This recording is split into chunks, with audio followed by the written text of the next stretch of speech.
legs were like this, so I was like this. Good morning, dear viewer. This is the Morning Scoop. We are on West TV. As usual, the Morning Scoop comes to you every Tuesday morning. Today we're going to talk matters research and agri sector. You see, we are all in a relationship with agri sector. Either we are drinking or we are eating something from the farm or related to the farm. So the story of how it went there and how it came out and the business value that it makes is what we're going to talk about. Mostly our lives are connected with nature, but how best can we work with this relationship and the connection? So that's the conversation we're going to have today. I'm so excited with the guest who's in the studio already. This show runs on YouTube. Please, when you're on our YouTube, please share, like, subscribe, be our member on YouTube and keep on the conversation on that social media. We're on X, @WestTV_Kenya. Please leave a message. We're on TikTok, West TV. We're on Instagram. We're all the social media platforms. We have a presence. Please like, subscribe, share, and keep us keep us in your mind whenever you are, and let's keep the conversation going. Today we want to talk about something very interesting, and just as I told you, with my guest in studio, we'll be going deep into that conversation. On behalf of the director of the show, Calvin Kibet, my name is CKS. You're so welcome, my brother. How are you? Fine, thank you. How is Bukura? Bukura is fine, and thank you for having me here today. You're welcome. Yes, Yes. I'm happy. I want to imagine that this is the first of the very many.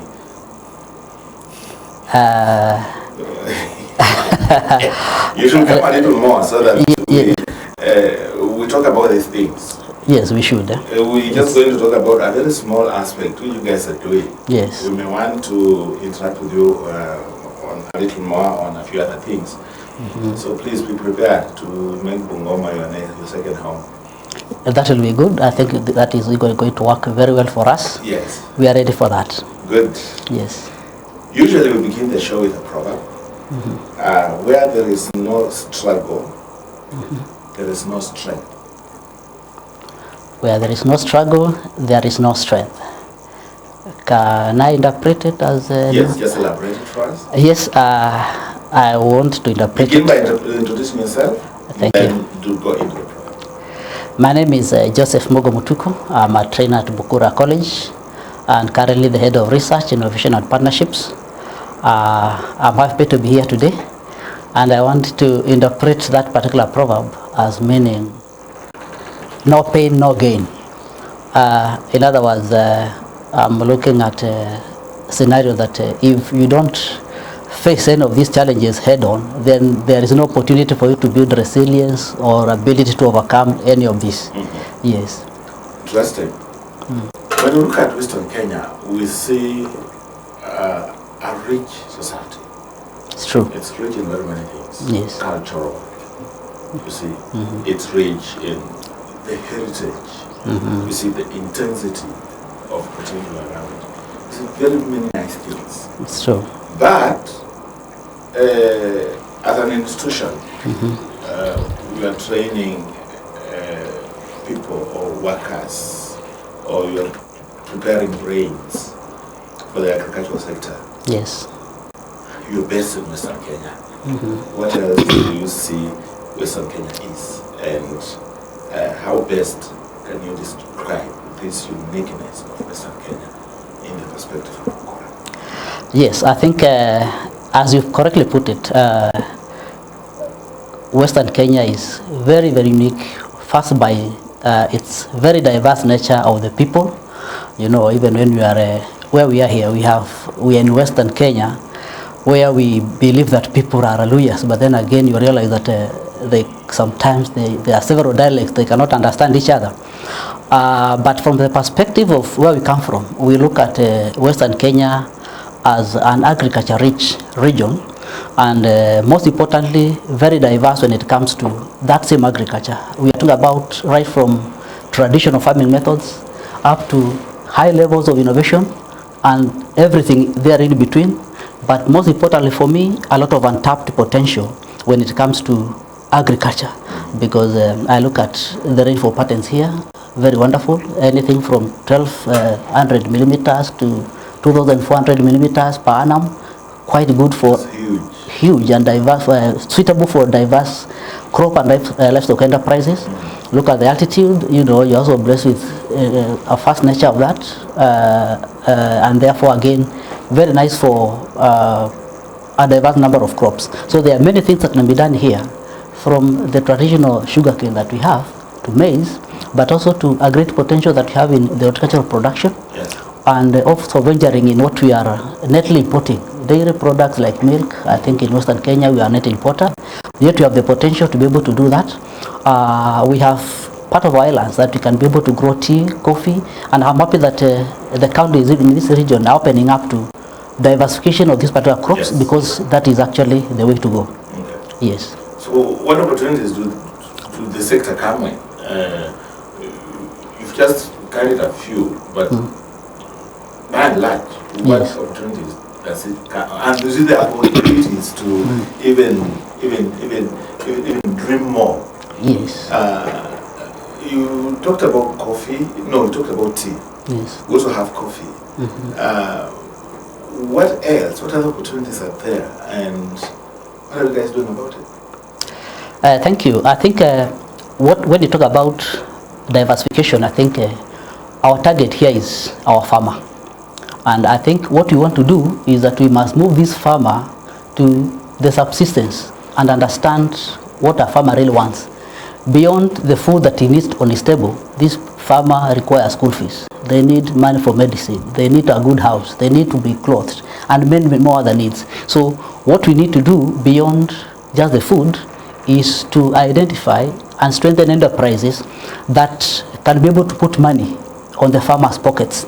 And that is our business, to be able to ensure that whatever it is that we deliver to these people goes beyond providing just food, but also putting money into people's pockets, and look at agriculture as a business like we should, so that we are not just doing the traditional way of growing and keeping crops, so that in every homestead we have 2 chicken, 2 goats, 1 cow, and then a few acres of maize or beans or things like that, but really focusing on some of these enterprises, and particularly those that are very attractive to the youth, those that can be able to apply innovations, apply maybe even e-marketing skills to be able to gain money.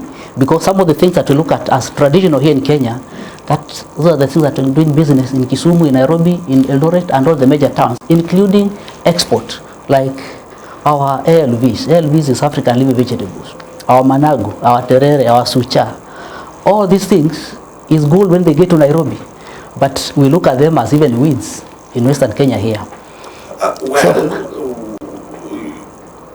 As you rightly put it, it demands that someone has to come up with a way to influence this.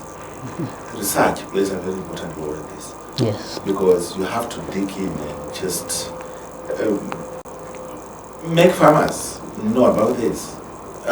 But you see, as you do that, there are some elements which you think are most important, very pressing elements as you prioritize your research work in the agri sector. Because you've just talked about ALV. It's ALV or ALP? ALV, African leafy vegetables. Yeah, ALV. Yes, yes. You see, you see Kambas and Kalenjins can actually say ALP. It's true. The issue is this. Yes. There must be some pressing elements which you guys are focusing on to unlock that, because I come from this community and we wake up in the morning, you see what you've just counted as vegetables, and to us we actually don't pay so much attention to it because we have them in plenty. The rainfall gives us those in plenty. But then with this plentiness, there must be there must be something that you think can be done to make it more valuable to the local communities and even for export. Yes, I think that is true. And I think, as I mentioned before, we have seen a great paradigm shift, even with the counties, particularly the Lake Region Economic Bloc, which includes these areas here. And we are seeing a very high prioritization of some of these value chains that I'm mentioning here in these counties. The LVs, things that have not been traditionally valued or looked at as sectors to support. We are looking at things like dairy, we are looking at poultry, we are looking at aquaculture, we are looking at avocado, we are looking at banana. It is all about diversification and see where each one of the people that are within our communities can correctly fit in. So beyond this, then what we should be talking about is we look at all these particular value chains in a value chain approach, from the input supplier, the producer, whoever is doing the harvesting, the transportation, the marketing, the processing. We look at it wholesomely, because that is how we create jobs along the entire value chain. Yes. So that farmer who has just the managu there and knows nothing else to do about it, then there is somebody else who can uptake that black nightshade and process it, probably even for export. So that is work that our county governments, because agriculture is involved, must be able to do. We have seen a lot of focus from the national government again through NACOSTI, which is the organ that is mandated to steer or give the policy direction on the research within the country, and in that case even in Western Kenya here. So what approach they are giving is that there must be a full value chain approach, because we want to move our research, and research is good. It is one of the greatest enablers in the achievement of our Vision 2030. I think it is the second one. Science, technology and innovation has been given a lot of priority, and the national target is that we set aside about 2% of all the budgets, whether in the ministry, the departments and agencies, for that kind of research. So what research are we talking about? It must go beyond production and start from even the socio-economics. How does whatever it is that you want to research on going to bring money in farmers' pockets, in the youths, because we have seen youths shying away from this kind of research. So the kind of research that we envisage is one that is going to clearly identify market, job opportunities along all those value chains, so that we can have people, including the private sector, getting into it on their own evolution, because they can be able to see money in this sector and that other sector. Yes. Interestingly, you see, we were discussing this with my boss recently. Yes. And we looked at our traditional foods, the vegetables. Yes. What is it in that, we call them namasaka, you call them, what did you call it? Namasaka, the black nightshade. Yes, we actually call them namasaka. What is it in that vegetable that makes us want to have it? What makes it potent? But then you guys have come and improved it. Yes. We call it agriculture. Yes. You see? So we go to the market, we are given in kienyeji, yes, in agriculture. Yes. So what difference is there? Why will I choose this over this? What am I not getting by picking this over this? As in, does it reduce the value of this vegetable by subjecting it to research and generating the modern one, which you guys call more improved, yes, or improved, whatever it is? At some point, we tend to think so. That's why we want to stick to the kienyeji. Can you just... Yes, I'll expound that. And even for the benefit of the viewer, I'll even compare that with what we are calling a pure kienyeji poultry, because that is a delicacy here, and the improved kienyeji. So what is this improvement? One of the things that is of great focus to any researcher, one is the nutrition. And I should have mentioned that now we are going beyond looking at food security, but we must ensure that we combine the food security with nutritional security, so that you are not just feeding and filling your stomach, but you are feeding healthy. Yes. You have the nutrients that you require. So first of all, while the agriculturalists have developed, or the breeders have developed these new varieties. One is to ensure that we have more productivity. So they produce more. If you look at the leaves, they are more prolific. Yes, they are large. They are large. And scary. Okay. Maybe so for somebody who saw the traditional ones from a long time ago. Yeah. But for the generation that we have, maybe that is what they are used to.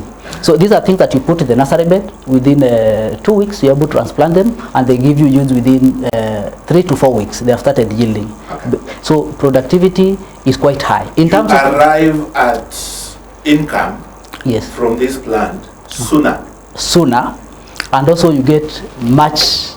The yield is doubled. Is doubled for that matter, because what we want these farmers to do is to do business. But in terms of nutrition, Yes. then that is one thing that is highly taken care of. Now there is something we call palatability. I don't know the taste. How does this one taste and how does that one taste? There is one, if you are talking about what you are talking about potency, there is one that is very bitter. The traditional one is very bitter. And that's what I would like. That's what I would Yes, and that is what our children don't want. Our children don't want that. So again, the researchers are making it much more attractive to a wider clientele so that it gains acceptance. One of So reducing the bitterness yes. does not reduce the nutritional value. No, not at all. Not at all. Not at all. So one of the aspects of food security is acceptability. How acceptable is that vegetable? Otherwise, it will be from this one is for the dad and mom, and then for the children, they go ahead with their cabbage. You don't want them to lose on all that iron that is in that particular plant. Yes. Now, when you talk about cabbage, you see, cabbage is very interesting. Yes. It's in the cooking. Most of us can't eat them because they are cooked. What conversation around that do you guys have, or you leave that for the hoteliers? Of course, I would wish to leave that particular topic to the food scientists. But again, as I said before, when you talk about all this particular research, I said it must be across the entire value chain, so that we must have players even at the processing point. What can we do to this particular cabbage so that it becomes equally attractive, just like all the other vegetables? Yes. You see that that's very important for the viewer. But then I also want you to look at Bukura now. Yes. See, you are a senior officer Yes. within the Bukura Institute. Okay. And you are leading the research. Yes. You are the head researcher. Yes. If you want to kill research there, we shall be first kill you. Now, you are in Western. Yes. I want to believe that there are specific research programs you guys are doing that are specifically tailored for Western Kenya. You know, you could do agri-sector research which covers Kenya, East Africa, Africa, and the world. Yes. But specifically for Western. Do you have programs that are tailored specifically for Western? And if there are, what are they? Okay, thank you for that. I want just to speak about what is happening at Bukura, or what we are doing as a college. And one of the things that we are looking at is that we have a great desire to support the dairy sector, because we know that it is one that has been prioritized by all the counties across the Western region. But you have very good capacity. Your plant it can serve Western Kenya today and tomorrow without difficulty, right? If we all deliver the milk there. If we did that, that will be so nice for us.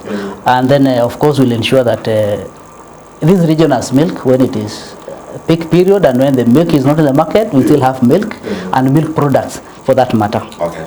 Yeah, so in the dairy sector, it is something that is very passionate. We are very passionate about. We are dairy farmers as a college, and we also, as you have correctly put, we also processors. We also process our dairy products at Bukura. So one of the things that we have attempted to do even is to train farmers within the neighborhood so that they can be able to supply clean and quality milk. But as we do that, we have also interacted with very many of them, and we are seeing their production at the farm level. 4 liters, 2 liters, 5 liters at most per cow per day. That is miserable. You cannot make money with that kind of production. So the first thing that we have is that we have our own dairy herd that we are managing commercially. They have an opportunity to come and see every Friday. For any farmer, every Friday is an open day for us. You can come to Bukura College and go to the plant. You can go to the livestock and see how they are fed. And you can even be told about the feeding regime and all those other management aspects. What are you doing with those? Are you making them available for buyers to buy those herds? Or they are yours, so we need to learn from you? So every year we sell and we advertise for the sale of in-calf heifers. We don't just want to sell calves to farmers.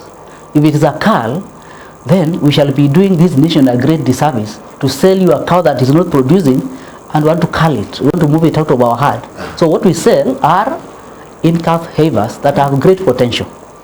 Today or latest tomorrow, you'll see an advert because we have about 5 or 6 that I'm sure that will be disposed. And the moment we advertise, probably in the next 30 minutes of the advert, all of them are gone. Okay. Cheapest you can get maybe will be about 160 to somewhere in the excess of 200,000 shillings. Okay. But you can be sure that what you have when you spend that 200,000 shillings is better than opening any type of a kiosk here in Western Kenya. So you spend that money and you go into business right away, because in 2-3 months it is going to give you a calf and you start milking. So you start getting your money more or less immediately. So if you can be able to get in the excess of anything with the proper management and feeding, 25, because you have cows that I know that you are disposing today with potential of 25 and even beyond of liters, 25 liters per day. You are in good business. That is morning and evening. Yes. So what we are doing. But then we also have to look at how many Western Kenyans can afford that. So you are only talking about a few buyers. But then when you did your pitch, you use this low-end farmer who can only afford that small cow of 15,000 and giving him 4 liters. But then when you want to advertise this, you put it at 200,000. This some farmer can't reach that. Yes, and I think I'll combine that before you lose your first question. I'll answer you that. Okay. But I wanted to say that what we are doing in terms of research and supporting these people, one of them is to identify what are the suitable feeds, because feeding, we have identified feeding as the greatest challenge within our farmers. Okay.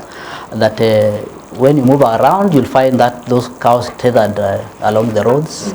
In the zero grazing unit, what they are getting is simply napier grass morning to evening, and that cannot be able to give you milk. Okay. So what we are trying to do is that we are trying to come up with the most suitable pasture and fodder varieties that you can grow for these people in Western Kenya cheaply in an acceptable way. And we are also trying to create business around that by having youth groups that can be able to establish this pasture, probably prepare silage, prepare hay, and then they can sell to the rest of the farmers who probably have a quarter an acre and cannot be able to grow pastures on their own. So those are things that we are doing with other partners. We are doing that with the University of Eldoret. We are doing that with the international partner that is SIAT, ILRI, and so on and so forth. We have tried all these particular pasture varieties here in Bungoma, in Mabanga here, in Bukura, in Kiboko, Kapiti Plains, and many other regions, and we are just trying to see what is best for each of these farmers. And for Western Kenya, we have Mabanga here, and we have the trial stations at Bukura. So that one shall be releasing very soon. On the question that you're asking about highly priced cattle, it narrows down again to the business models that our people have. Okay. That if you go to Githunguri, this cow will be sold at more or less the same price, but it's still hot cake there. Does it mean that in Githunguri they manufacture money and they don't have it here? So we also look at what I call the socio-economic aspects. How are people able to come together? How do we trust each other that we can pool our resources together in a cooperative, in a farmer group, and be able to say that today Caleb is going to have this particular cow, and next year we are going to pool again resources, and as we do that, we can be able to ensure that everybody within the cooperative and many other things have that cow. Some of these things have been tried. Probably you have heard about the One Cow initiative in Kakamega, but we don't want to say where the cows are right now. They were given pedigree cows very high value, very expensive. But you see, if I just bring you a cow, this is your cow, feed it and milk it and sell your milk. You know, there is the no pain, no gain aspect. It keeps that you are not able to take care of it. That is, I asked the legal governor, you chose to give these people animals. Did they ask you for them? Okay. The governor bought high-valued animals to the people there.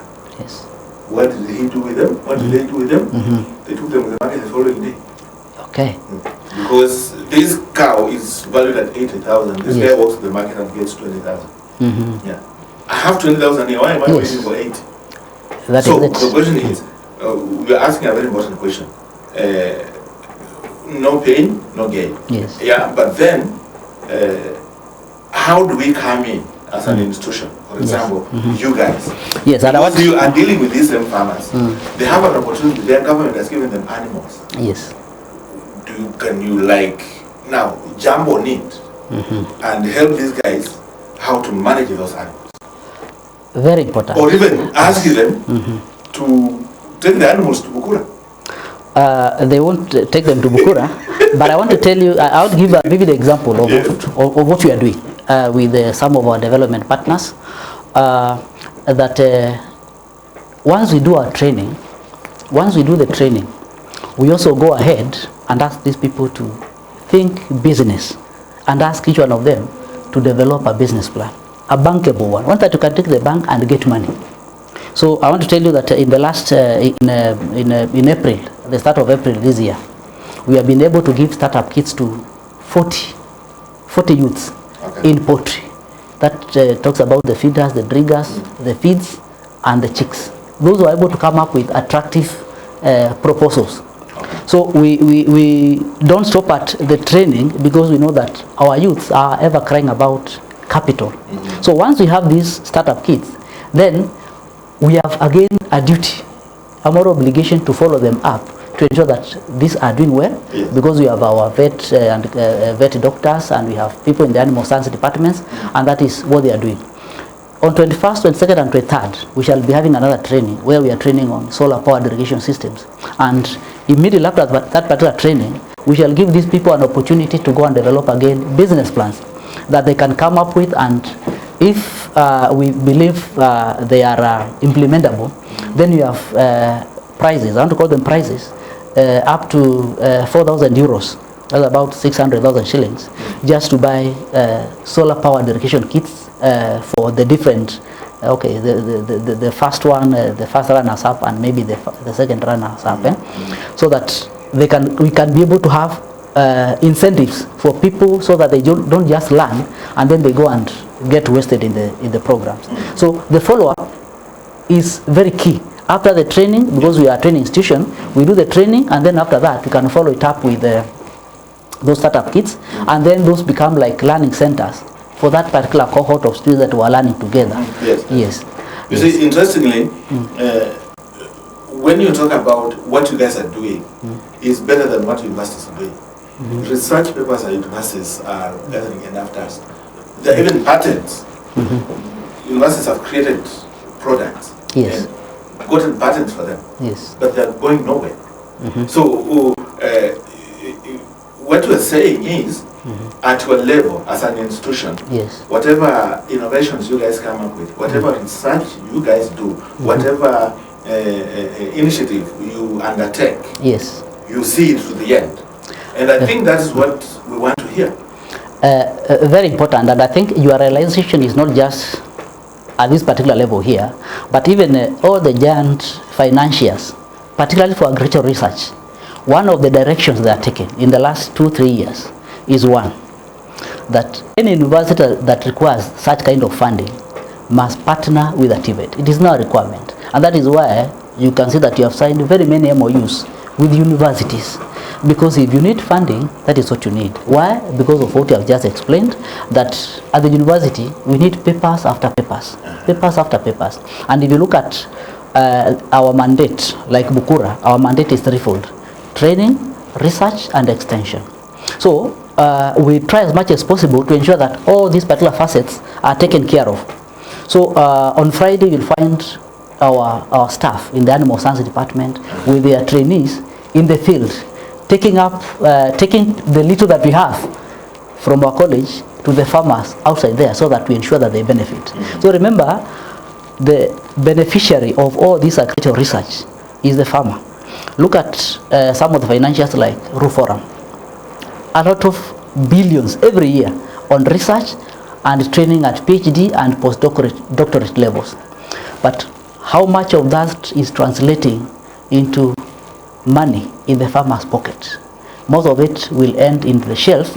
And what we are saying now is that if that one is going to happen, then let these people partner with these TVETs that are able to drive that technology that has been developed, that innovation that has been created to the end user, who is the farmer. And that is what we are doing.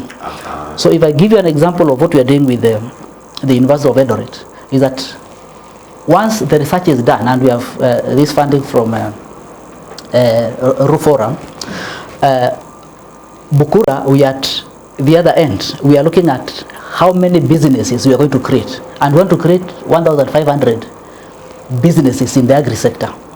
We want to incubate about 15 businesses within the project period. So we have targets that are actually specific to the end user, the farmer. And that is where we believe the impact is. We can do a lot of research, but where the rubber meets the road is when this particular innovation and technologies reach the farmer and they are well trained on how to utilize the same. So that is what we shall be doing in terms of extension, at least to reach 4,500 and at least create 1,500 businesses within the project period. You recently entered that MOU, it was in March, I think, with Kibabi. With Kibabi, yes. It's the same that you just said? That is. What is the arrangement? What is it that you want to do with Kibabi University? I want to imagine that enhances your capacity for research. Yes. I want to imagine that whatever projects they're having, you are going to actually speak to them so that they can deliver better outcomes. Okay. Yes. So I think what I've just mentioned is we are doing with the University of Eldoret, but in Kibabi, again we signed another MOU, which we are seeing a lot of potential, great potential, because as I said, we need to look at the different partners and look at where is our synergy, where are our strengths, where can we support each other. So we have identified those particular areas, and what you have done is that we have a steering committee that you have formed to identify the priority areas where we need to begin. There are the generic things that we usually do, that we are a diploma award institution. We want our students to progress with degree programs. We want our staff to do their master's programs. So we have identified Kibabi is a strategic university for us to be able to do that. We have looked at aspects of attachments. Our farm is of course much stronger than what they have here, so they can attach their students there. For practical reasons, they can also be able to do that. But where Bukura and what was driving us to enter into this MOU was one, to be able to enhance our research capacity. Because we believe by all standards they are much ahead compared to us. So we are looking at them as our bigger brothers. We want them to hold our hand so that we can also get access to a few of their laboratories when we want to do our research. And for the laboratories that we have, we again are open to them to be able to do that.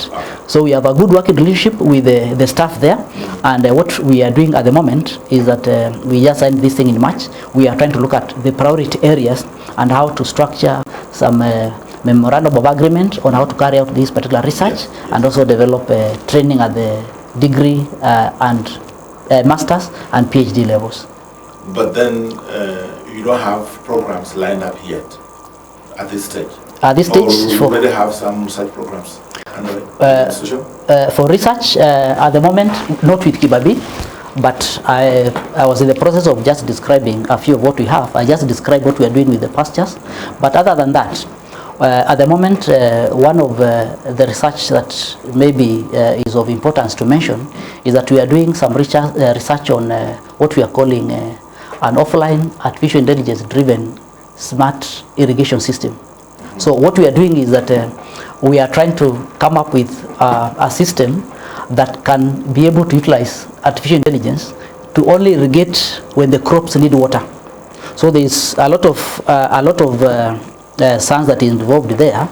First of all, to come up with the crop water requirements, and then of course we are using sensors that we are putting into the soil, whether in the open field or in the greenhouse, to be able to test when the soil requires moisture for that particular specific crop, and then it can open the drip irrigation systems. It can apply water when the moisture content reaches the threshold. It is going to close on its own, and this is something that you can use in the field where there is no electricity or where there is no internet, because it is an offline system. So what we are using is just a Raspberry Pi that we can fix a very small gadget, smaller than your phone, and we can have it in the field, and it is going to gather all that particular information, and then you can download it maybe in your phone or in your laptop.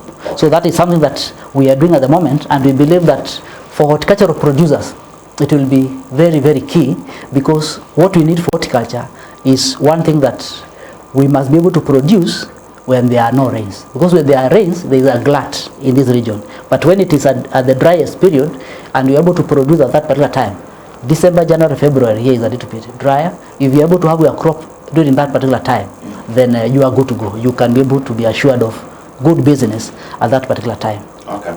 You see, yes. I was going to ask you about climate resilient crops. Yes. But a viewer has just given me two questions. Yes. I want to give you in its place. Mm-hmm. The first one is, we are in the sugar belt. Yes.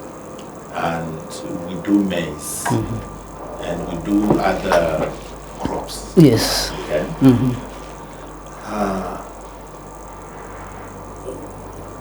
We still have the same stories when it comes to our maize.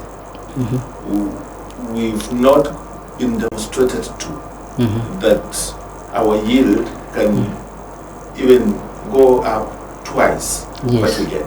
Yes. You still get 20 bags per acre. Yes. And you still get, those who are lucky can get 30. And that's it. Why is that? Why don't we, why can't we get 100? And why can't an institution like you demonstrate to us that if you do this, you can be able to get, by planning it and showing it to us that this is what we've done and this is the yield we've gotten. If you've ever gotten the highest amount of maize per acre, how much was it? Yes. The second bit of that question is sugar. Yes. Why do we have sugar again for 2 years before we harvest it? Why can't you have 2 months? Why do we have, what is so difficult to create a seed in the world of improved kienyeji? Improve this kienyeji to give us yields in 2 months or 3 months or 4 months. Okay. What is so hard? Or it has to be politically correct for it to work? Okay. So thank you for those questions. And I think I already imagine that sugarcane and maize will escape any farmer in Western Kenya. Sometimes I call them poverty political crops. Maybe I'll tell you why outside this show. But the next question will be, why must you grow sugarcane and maize? What are the alternatives? But because of the interest of the farmer, I'll still answer that particular question. And I start with the sugarcane. That sugarcane, and I've just mentioned, a very political crop. If you go to Sugar Research Institute at Kibos in Kisumu, look at the varieties that they have been able to breed, and we have demonstrated 20 of those varieties in Bukura. And look at what is their maturity, how many months after planting, and more importantly, the sugar content. You see, if you want to grow sugarcane for purposes of extracting sugar, yes, what should you measure when that milk comes, when that particular sugarcane comes to the factory? It has to be the cane weight and the sucrose, the sugar content. The sugar content. Yes. But why is it missing? Why do we just talk about the tonnage? You see, until and unless we go to that particular level where we are saying that what we want is sugar. So we don't want water, it is sugar. That is will be the step in the right direction. Two, it is true that we have varieties that are earlier maturing. We don't need to wait for 18 months. They are there. But why are they not acceptable? Well, okay. Now I'm curious. Yes. How old can they be? We are talking about 14 to 15 months. 14. Yes, and that is a drastic reduction by 6 months is very important for a farmer. A farmer who was supposed to wait for their money for 6 months is receiving or harvesting their cane 6 months earlier. What's wrong with that? What's wrong with that variety? That's what I'm saying. One of the things is that we are glued to what our fathers and what our grandfathers were doing. My father used to grow this and he educated me. I want to do again the same. But times are changing. So sometimes the excuses are very flimsy, that this one is very soft, it is very sugary, so when I have it, many people are going to steal it. Of course, it is more attractive to pests like the stem borers and so on and so forth because of it's a little bit, they are a little bit more softer. But these are things that we need to try. But as a research organization, the Research Institute, then their mandate more or less ends with that particular research. So what do? We go into partnership with these particular people so that what goes into our curriculum, what we teach the current crop of students who are tomorrow's farmers are aware that we have these particular varieties and we have these particular options that we can have. Now the second question about the maize. Of course, maize you guys succeeded to give us 2 months. We can be able to have it in 2 months. Okay. Yeah, but you've not answered the question of increasing the yield per acre. Yes, I wanted to talk about that. Now about the maize, here in Western Kenya, one of our greatest undoing is maize in, maize out, year in, year out. And what this one has done is that every farmer knows that during the dry spell, I'll open up my land, and let the sun shine on it and kill everything that is in that soil. We have a word for that. We do dry plowing. So, so then you do that. At time of planting, then you'll come with our DAP. There will be hue and cry everywhere. If that fertilizer is not ready at that particular time, we put our DAP at knee high. Then we come again with our CAN. What this one has done to our soils is that we are degrading the soils. And what I just want to speak about our interventions as a college and the project that we are partnered with. That we have had a soil rehabilitation project in Western Kenya here, very heavily grounded in Kakamega, in Bungoma here, in Siaya, in Busia, and these counties around this particular area. And what we are telling farmers is that our soils are sick. They are sick because they are no longer able to provide what they should provide to our plants, not just the maize, even pastures and any other crop, including the sugarcane. So what happens to the soil? The soil, we look at it as a living system. When you have that particular soil there are very many beneficial organisms. If you go to a forest or any other natural ecosystem, you find all types of crops growing there. You'll find all types of animals, including butterflies. You don't find butterflies in your farm. Why? There is something that we have tampered with in that natural ecosystem. Attracts them in the farm. Yes. So what is happening is that because of continuous cropping, there is a lot of nutrient mining by these crops. A crop grows, everything that you see up here comes from that soil. So the crops are mining or extracting all these nutrients, and therefore we have reached a point where we are feeding the crop. We just tell the crop, here is your DAP, please pick it. If there is no DAP, there is nothing for you to pick, because we have mined everything there. If there is no CAN, there is nothing for you to pick.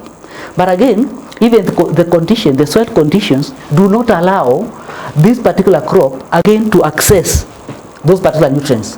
Why? Because of the nutritional imbalance that we have in that particular soil. So it has created a lot of acidity. So most of our soils are very acidic. Now when that soil is that acidic, our nutrients, the ones that you put there, your crops may benefit maybe from only 20% of the DAP that you put there. The rest will simply be leached into lower levels where the plant cannot reach, or it will be carried away by water when it rains. So what we have been doing, first of all, is to do a lot of soil mapping. So we have done soil mapping studies in partnership with the the ProSoil project of GIZ. We have established a GIS lab at the college. You come there and we can be able to see a geo-mapping of all the soils that you have in Western Kenya here. If you want Bungoma, in your farm, just give us the GPS coordinates and we can tell you how it is. How it is. So in that particular sense, then what we have tried to do is that we have tried to link up with progressive farmers who can be able to uptake some of the technologies that we are proposing for the improvement of this particular soil, so that now we move from feeding the crop to feeding the soils. Once you feed the soil and it becomes the natural ecosystem that it's supposed to be, it will automatically be able to support crop growth. So that is where we are. And if you come to the college, you'll be able to see our demonstrations, like the aspects of conservation agriculture. We have been able to set aside a demo plot that is about 2 acres, and it is there, it is open. For those days, as I mentioned, you'll find 20 buses of primary and high school students coming to learn. On Fridays, farmers and colleges is an open day for them, and they can come and learn all those particular aspects. I'm being pointed towards the termites. Yes. You see, termites are very important yes. to the soil. Yes. But because they also, for the lack of what to eat, they also encroach on our crops. Yes. So we use chemicals to kill them. Yes. But their work, I'm being pointed at here, is that they have the ability to go deep into the soil and bring out the iron yes. that the top layer soil needs to enrich itself for now these crops. Which reminds me of in our childhood days, we used to have an agricultural program and they taught us crop rotation. Yes. We don't have that because land has diminished. We don't have the same size of land. So what do we do? And this community has smallholder farmers. What do we do with these farmers with their small quarter acre, 1 acre piece of land? That they want to depend on them. If they don't put maize there, they're not going to have to food. They can't afford buying year in, year out. How do we support these farmers? How do we, what is the thinking?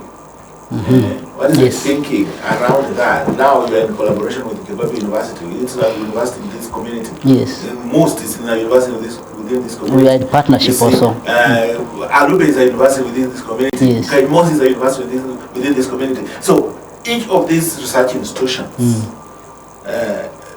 you could be able to provide leadership towards that direction, because the smallholder farmers are depending on that small piece of land.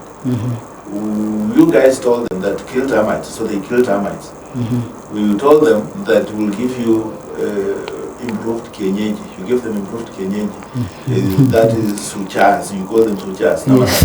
And they supa. So you removed all that. You gave them that by not supporting the soils, but aiming at supporting the farmer to make an income from this smallholder farm. People are lost. Yeah, so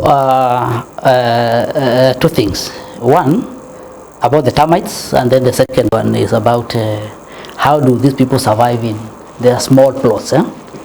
One, for the termites, you know, termites also give us, what do you call them? These are the things that... White ants. Not the white ants, the ones that we eat. Mushrooms. Okay, you know, the termites are the best mushroom growers. The mushrooms that we call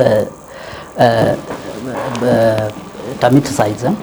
These are the mushrooms that are grown and only grown by termites. You do it with termites, you'll never see them again. Yes. And I know it is a delicacy here. Very important. There is what do you call these ones that fly? White ants. Chiswa. Yes, the chiswa. That is the name that I want. Chiswa. Chiswa. They also give us that. It's also a delicacy. So, as we always say, choices have consequences. Do you want the mushrooms and the chiswa? Or do you want our crops? Do you want our farm structures to be stable? You know, because they are going to damage all that. So it is about striking a balance in decision making. And that is where we have termiticides to kill these particular termites. But then what we are doing, and I'm happy to report that in the last 2 months or so, we had a group of students that came up with a very potent organically formed termicide, just using garlic, ginger, and a few other products there. And we have tried it on several anthills, and it is just doing wonderful. It is doing it. I think we have given them an opportunity to present the innovation in a few forums. We want to take it to a different forum where we can look at the possibility of incubation, trying to come up with what is potent within this, so that they can also maybe be able to get a product that they can commercialize in that. So I wouldn't want to say that we want to grow termites or just allow them to mushroom everywhere, because they'll be a disaster to our crops, to our farm structures and all. But what I want to say is that when you want to control them, then let us use pesticides that do not continuously harm our environment. I think that is the most important thing. Now for the small plots, if you look at Western Kenya, we still have larger plots than people in Kiambu. But in Kiambu, everybody's, most of the families are getting their money either on a daily basis or every Friday or a weekly basis for that matter, and some bonuses at the end of the year. What are they doing differently? And that is what we must have a conversation around, so that we agree that the only thing that is constant is change. And if you don't change, then change will change us. It is that poverty that is going to push you until you say, now, I think this quarter an acre, I can have 4 different crops here that can give me some money throughout the year. This quarter here, I can have 1 dairy cow that is going to give me enough milk to sustain me throughout the year.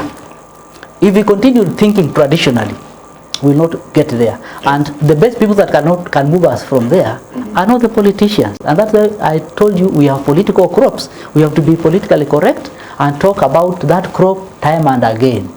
If you don't speak about maize and sugarcane in Western Kenya here, you are done. So we have to have the right buttons being pressed, and we must demonstrate these things to the young brains, college level, so that by the time they are leaving these colleges, they go and transform. When they go and say, Daddy, can you allocate me this 1/8 of an acre? And I not depend on mushrooms that are grown by termites. I'm going to grow my own mushrooms in a 10 by 10 piece of land, 10 by 10 feet piece of land, and I'm able to sustain myself in that small land. So we have to do things differently, because it is a fact. We have subdivided our lands to a level that we sometimes we cannot subdivide it any further. Yet we are also in need of large compounds. You know, in Western Kenya here we like space. Wow, space. wow. I have large compounds. You know, you can hold any event in that particular compound. Yes. So even in that particular large space, you can have temporal structures that you can always produce unless you have an event, and then you have it, you can simply move them aside. So we need to look at what our youth are able to do, because they don't have the luxury of the 10 acres our great parents, grandparents had. Now we need to say, this particular youth with the 1/8 of an acre, what can 2 of them do in that particular portion of land? And once we are able to do that, then the socioeconomic research is what is going to inform this. What is marketable and where do we market it? And I want to tell you about something else that we are doing in that particular front, just to persuade these people. We are working with JICA in a program that we call ShapeBiz. And in ShapeBiz, what we are doing is that we are coming up and fronting another approach to extension. That we don't just pick what is in the shelves. You know, research ABCD this year proposed that we can produce pawpaws or pilipili in this manner. But we go to the farmer and we start by doing what we call a market survey, so that we understand when is that particular crop required, where and when. So that you don't produce now. You know, people like now, because of rains, managu is all over. And somebody will tell you, I planted this, there is no money in managu or in that black nightshade. I like it. I keep referring to black nightshade.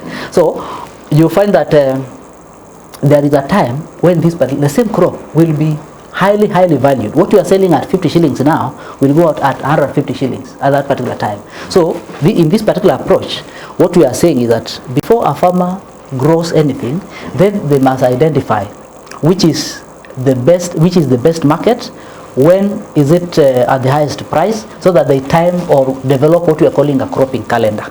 So that it is not just the rains are here, let us plant, but you time your production so that you are in sync with the peak period where that particular crop or market is demanded. So we have done this, and I think last week we just completed the training of 40 trainees, and they are going to the field from next week.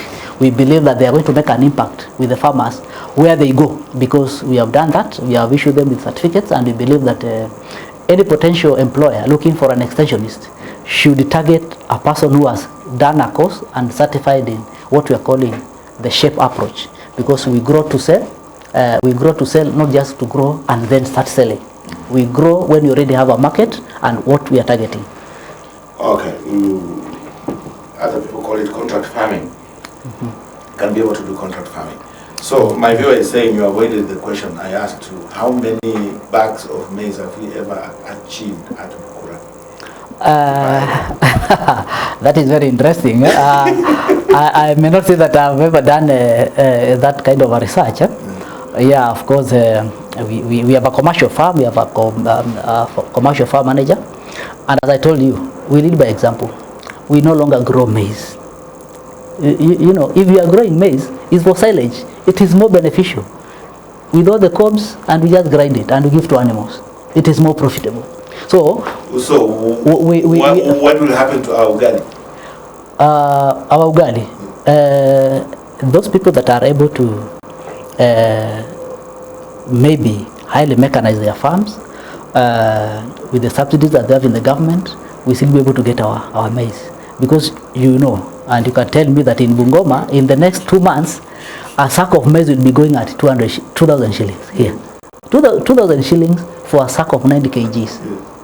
I don't know what money that farmer is making. Well, 2,000 shillings. But then, after having spent how much? Yeah, but then yes. There are other alternative crops. Yes. We call them indigenous crops. What do you have on that front, like millet, cassava? Yes. There is a lot of research that is happening with what we call traditional high value crops. We have a lot in that particular front in terms of sweet potatoes, cassava.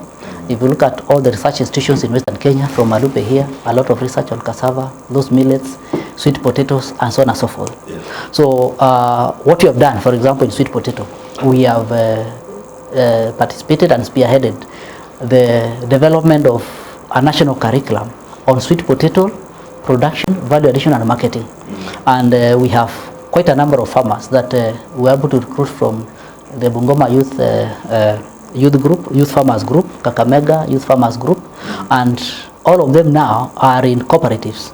If you want to put the sweet potatoes, they are doing there, and you have their collection centers, and all these sweet potatoes are going to Nairobi for sale.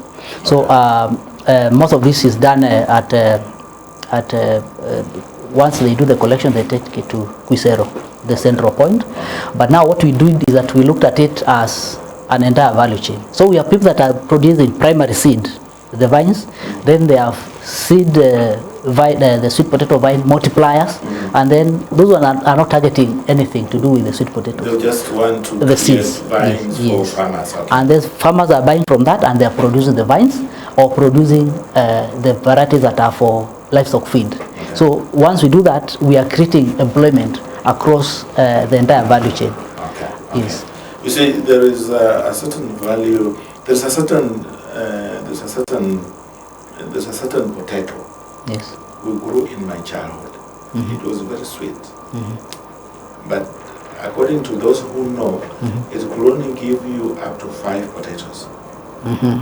So the new guys came up and improved kienyeji on it. Now it gives us 9. Yes. But it lost some sweetness. Some sweetness. Yes. So why should it lose the sweetness? Why can't we maintain the sweetness? Yes. Or even increase it? I want to put it in I don't know how to put it in the very plain manner that if you come and look at my son is a product of myself and my wife. He cannot look exactly like me. Okay. So when we are doing breeding, we are doing what we call crossing. So when you cross this variety and this other variety, out of these 10 traits or parameters, and these other 10 here, then they are shared. It is either some of them will be in between, or some of them will be picked from this one here. That is why we do a lot of back crossing until we have that particular trait that is very highly desired, that taste that you want. So it is up to a certain point, because if you go beyond that, other important traits like the productivity are again lost. So you have to strike a balance, not just in sweet potato, but in all the crops, so that when you are breeding, you have you have not lost what you want. So if it's about enhancing the flavor, you need to do that. If it's enhancing the texture, we need to do that. The taste, and most importantly, the nutrition.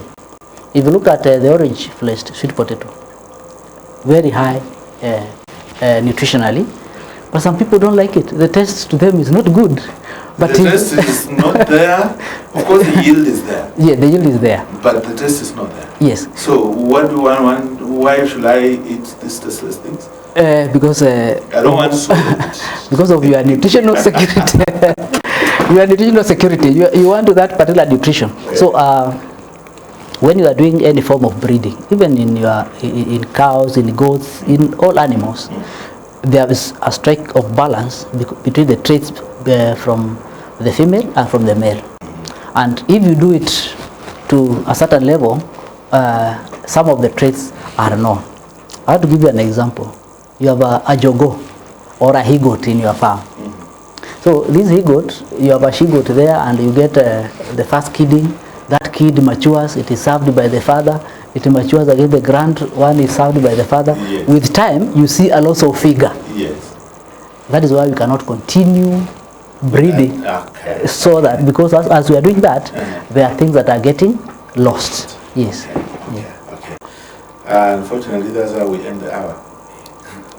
Okay, 1 hour is over. Okay. I can't release you until you've talked about one important thing. Yes. Technology. Yes. Just let's conclude there. What technologies are there? What technologies is Bukura, has Bukura deployed to support the local farmer? By that I'm saying, you guys could be employing that at your research level, but it's aimed at benefiting the end user, who is the farmer in the community. Yes. As I mentioned before, Bukura is a big farm, and in this particular farm, what you have done is that we have set aside some space for the build-up area, classrooms, laboratories, and offices. We have set aside more than 300 acres for commercial farming, and you have set aside 70 acres for research and training. In these 70 acres, that is where we demonstrate all the technologies. And I should mention that we usually do our curriculum review after every 3 years, just to ensure that it's in sync with what is demanded in the market.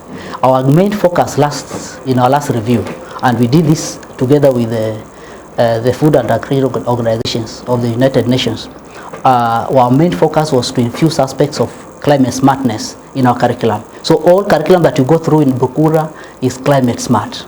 Climate smart is all about technology, how we do our things differently. So as we are doing that, we start with looking at who are these people reviewing the curriculum. We train them on what is this climate change, what are the effects, what are the causes, and therefore they are able to say, now how can we mitigate? How can we build resilience among the farmers through training to ensure that they survive these negative aspects of climate change? So that is what we have done with our curriculum. But to be able to support that training, then we have technology that we demonstrate. So when you come to that particular land, then you can get a myriad of technologies that can be able to adopt for the youths, from small livestock, rabbits, poultry, geese, and everything, up to the dairy cows, dairy goats, and everything. So we are telling you that you can be able to keep this particular fish, but you can supplement your fish pellets with azolla or duckweed. So we show you how to do the duckweed, how to do the azolla, and then you can be able to feed your poultry, your fish, and so on. So the fish ponds are there, and all these technology are there. We have something that we are calling cyclic farming. We want crop and animal enterprises to support each other. So we have, you know, you can see those cyclic demonstrations where you have maybe the poultry here, the poultry maybe on top of a fish pond, you know, you know, to fertilize that particular pond. That water that is fertilized, they can feed to, you know, a kitchen garden. You know, kitchen garden can provide some leaves to your rabbit or poultry or something like that. So it becomes sort of a cyclic. The manure that you get from the poultry or your rabbits can feed your mboga there, so that all these enterprises feed to each other. So in terms of those technologies, you can be able to see them when you come to Bukura, and particularly to that model farm. Okay. Yes. There is an element of pigs.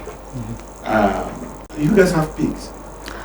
We have pigs. You can come to the show on 11th, 12th and 13th of June, and you'll see our pigs there. We shall bring them. How many do they make? Like how if it gives birth today? Yes. How many are expected to come out? Okay, you can get 8, 7, 6, or 3. You can get up to 16. I think in December we had one that had 16. 16. Okay. Yes. Of course, what the animal scientists will tell you that you need to allow only as much as the number of the teeth. Yeah. So you can get very huge ones. You can get that some that will give you maybe that 8, 10. I've not heard about 6. Maybe 8, 9, 10 or thereabout. I see there's a variety from Zambia. It gives between 18 and 22. Whom should we kill to get that one? So it's a good information. Now that that is something that we are going to explore. If you know that there is one that can give us money, because we're also doing these things commercially. So if there is anything that can add value even to our system, we are welcome to it. We don't want to purport to be knowing it all. There are things that we also learn. So thank you for educating me. And then I'm told, yes, depending with what you feed it, yes, the waste that comes from this pig has higher potency in manure than all animals combined. Yes, of course, pig manure is very good. Probably you can only compare it with probably poultry, but you know what people don't like is the smell. Probably it's the smell because they give it food ugali. Yeah. if you give it the right feeds, yes, I think I can teach you that. No, you don't need that. I can tell you that if I take you to the pig pens, the piggery and the pigs are one of the most clean animals, because where they place their waste is not where they feed from. So you just need to put some moisture there, and whenever it feels like doing that thing, it just go there. Very clean. So I know that they can be trained, they can be disciplined when it comes to that. Yes. I'm told they have the brain of a 3-year-old child. So anyway, our time is up. Thank you so much for finding time. And sorry, we'll come back again because we've not even exhausted our conversation. So yes, be prepared for my next invitation. Maybe just 1 minute to say something about Bukura, and I think for the researchers, probably I want to encourage that we strive as much as possible to set aside the 2% for research activities, because it's only through research that we can be able to come up with technologies that really benefit the farmer, and that particular research must involve the farmer, so that you don't just bring these technologies to them and say adopt. They must be involved in the entire process. To our potential trainees and our students at the college, I want to tell you that those that are in Bukura, you are in the right place. Those that are not yet there, I want to tell you that Bukura is one of the premier institutions that we have in this country in terms of agriculture. We are leading, others follow. I want to tell you about important programs that we have that our students are benefiting outside this country. We have a program in the UK farms. Right now we have more than 1,000 students across more than 45 farms in the UK. When you are a student, you can benefit from that. We have programs with Canada. I think our first batch will be going this August. Those are things that you can benefit from. We are at an advanced stage, actually piloting with 3 students in Denmark. And I think this particular September, we shall be again piloting a different one with about 20 students in a country that we call Lithuania. So these are things that you can benefit from because our partners are seeing value in what we are training, and they are taking these students for internships, for greater exposure outside there, and for work. So when you train with Bukura, you train with the best, and you'll be highly recognized in the labor market, and most importantly, you are able to employ yourself. Yes. Thank you so much. Yes. For the opportunity to come and talk to us. That country you've just mentioned is very nice. Lithuania. Okay, Lithuania or whatever. Yes. Yeah, that one. You know I come from Machakos, eh? Not Kitui.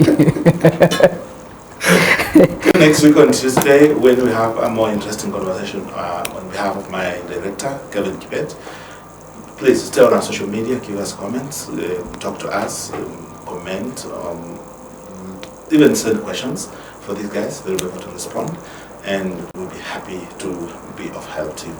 This is CKS.